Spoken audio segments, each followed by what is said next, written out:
Hi YouTube, this is Ebony Butterfly, also known as Felicia, and welcome to my channel and welcome to day 2 of Vlogamas. I wanted to share with you my hutch and all the tips and tricks that I have learned over time that have helped me to achieve making my hutch more cohesive and more fun.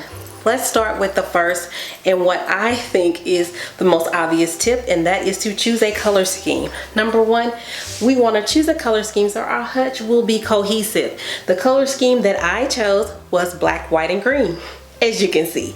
So I tried to incorporate everything that I had that was black, white, and green. Some of it traditional, some of it not traditional things, but it all looks cohesive and it all looks done on purpose.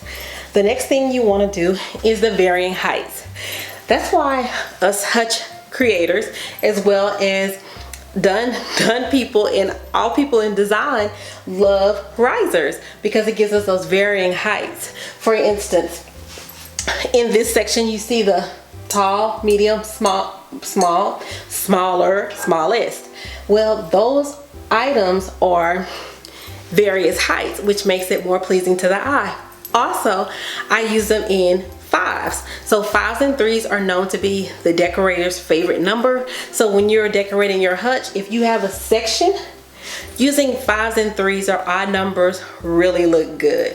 So speaking of using sections and varying heights, another thing that you can use to get your heights to vary, or things in cups like Santas, like straws, like trees, those things also give you height.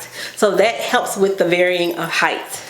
So that is number 2. Number 3, working in sections. My lovely bar makes my sections here, here, here, and here. But if this was not here, my sections would go horizontal, here, here, and here. So it really takes the stress out when you only have a little section to work in.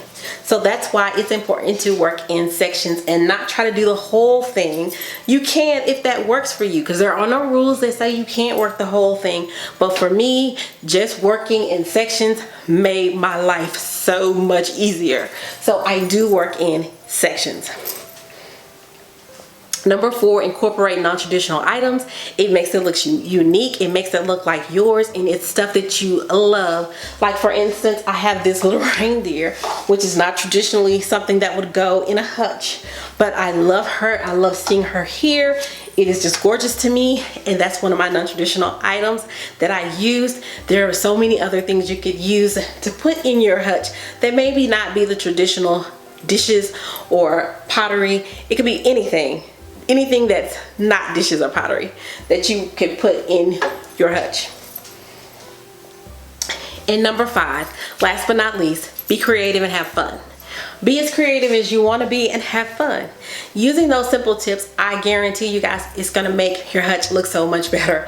They sound so simple, but it took me a long time to figure that out. And I just wanted my hutch to look like I did it on purpose and not like a mess, because I have some that were a mess, but I learned from my messes, and I hope that these tips help you, and I hope that you enjoyed this Vlogamas. Please like and subscribe if you like this video. If you have tips and tricks of your own, list them down below. Thanks for watching.